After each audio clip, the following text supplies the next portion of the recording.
Hi friends, இன்னைக்கு சிம்பிளான ஒரு பிரியாணி தாங்க பார்க்க போறோம். நம்ம நிறைய பிரியாணி பண்ணியிருப்போம், ஆனால் கத்திரிக்கால பிரியாணி எப்படி பண்ணுறதுன்னு பார்க்கலாம். ஒரு மிக்சி ஜாரில் 2 பெரிய வெங்காயம், ஒரு 7 பல் பூண்டு, ஒரு இஞ்சி சேர்த்து தனியாக அரைச்சி வச்சுக்கோங்க. ஒரு குக்கரில் 4 ஸ்பூன் ஆயில், 2 டேபிள் ஸ்பூன் நெய் சேர்த்து நல்லா சூடானதும் பட்டை, கிராம்பு, ஏலக்காய், பிரியாணி இலை சேர்த்து பொரிய விட்டுருங்க. 2 பெரிய வெங்காயம் ஆட் பண்ணிக்கோங்க. 2 பச்சை மிளகாய் கீரி சேர்த்துக்கோங்க.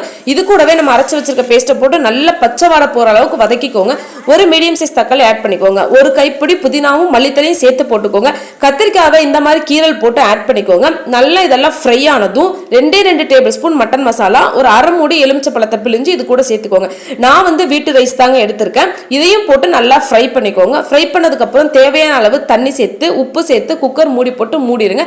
ஹை ஃப்ளேம்ல வச்சு ஒரு 2 விசில் மட்டும் விட்டுருங்க. இப்போ ஸ்டீம் இறங்கினதுக்கு அப்புறம் பார்க்கலாம். பாருங்க, சூப்பரான கத்திரிக்காய் பிரியாணிங்க. கம்மன வீடே மணக்குது. ரைஸ் எல்லாம் நல்லா உடையாம உதிரியா வந்திருக்கு. இன்னைக்கு எங்களோட லஞ்ச் கத்திரிக்காய் பிரியாணி தான். வீடியோ பிடிச்சிருந்தா லைக் பண்ணுங்க.